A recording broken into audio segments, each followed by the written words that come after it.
Scoop કરીને આપણે તૈયાર રાખ્યું છે.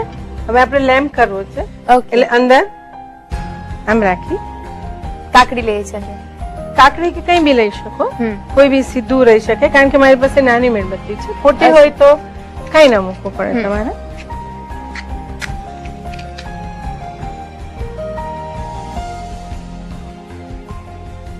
ઓકે, આ રીતે મૂકી દે છે.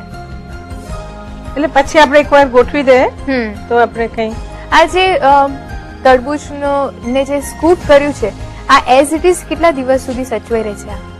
3-4 દિવસ તો રહે જ. તમારે ફ્રીઝમાં મૂકવું હોય તો ઘણી વાર એવું બને કે આ છાલ પાતળી હોય તો સેજ નરમ લાગે, તો તમે જયારે ફ્રીઝમાં મૂકો તો કોઈ પણ કપડાનું કે પેપરનું અંદરથી ડૂચા જેવું મારી સપોર્ટ ખૂબ આપી અને એને ફિટ કરી દેવાનું, એટલે લૂઝ ના પડે. ઓકે, ફરી વાપરો ફરી મૂકો, એવું 3-4 દિવસ તો તમે ઇઝીલી કરી શકો. અચ્છા, હવે આને કરી અને આપણે ફરતી આ પ્લેટ પર થોડુંક સલાડનું જ કાર્વિંગ કરેલું ડેકોરેટ કરશું. આ ગાજરના પાન જે આપણે શીખી જ ગયા છે એ હું કરીને લાવી છું. 2 પાન મૂકી અને એની વચ્ચે અને એક કોળામાંથી કરેલું છે. ફરી એક આ રસોડી હંમેશા વાનગીઓ, જાત જાતની વાનગીઓ શીખવવામાં આવી છે, રેસિપીઝ જ બતાવવામાં આવી છે, પરંતુ એક એડિશન કહેવાય અથવા તો એક સ્તર થોડું ઊંચું કર્યું અને સેલેડ કાર્વિંગ ને પણ સામેલ કર્યું આમાં. અને પ્લસ 1 કલાકનું થયું છે એટલે ઘણા બધા બીજા બધા અટ્રેક્શન્સ પણ એડ થયા છે.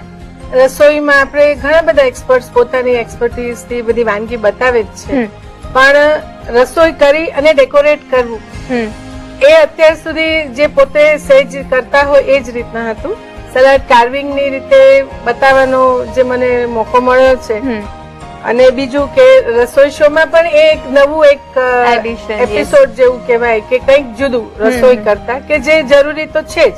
સાચી વાત છે, એક સબ્જેક્ટ જ આખો નવો આપણે ક્રિએટ કર્યો છે, સેલેડ કાર્વિંગ. નોર્મલ સબ્જેક્ટ હોય કે ભાઈ સમર વીક છે કે અથાણા વીક છે કે મેંગો વીક છે, એ રીતે સબ્જેક્ટ પ્રમાણે આ પણ એક સબ્જેક્ટ છે which is salad carving and salad decoration. હા, એટલે જુદું તો લાગે જ. યસ, આ એક મેં આમાંથી જે સ્કૂપ કરીને મૂક્યા છે એ આપણે મૂકશું. અચ્છા, એટલે તરબૂચમાંથી તરબૂચમાંથી સ્કૂપ કરીને મૂક્યા છે.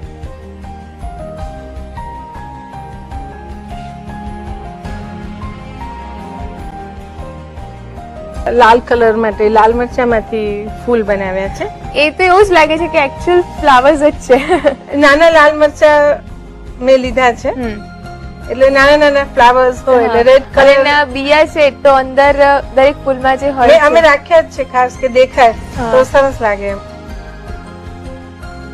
આ રીતે ખીલે છે કઈ રીતે? અને મને પાણીમાં બોળો એટલે ખીલે જ છે. ઓકે, ઠંડા પાણીમાં કે નોર્મલ પાણીમાં પણ કઈ વાંધો નથી આવતો.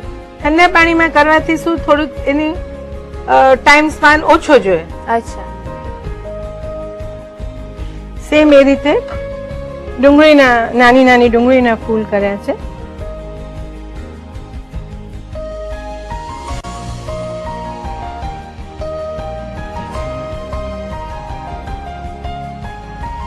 હવે એટલે આપણે એક ડીશ મેં અહીંયા તૈયાર કરી અને હું બીજી મેં એક તૈયાર કરી છે. ઓકે,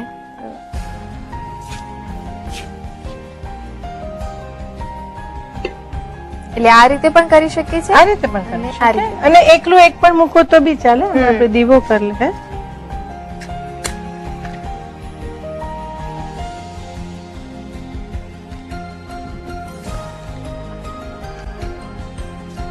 તૈયાર છે આપણો તરબૂચમાંથી બનાવેલો વેલકમ લેમ્પ.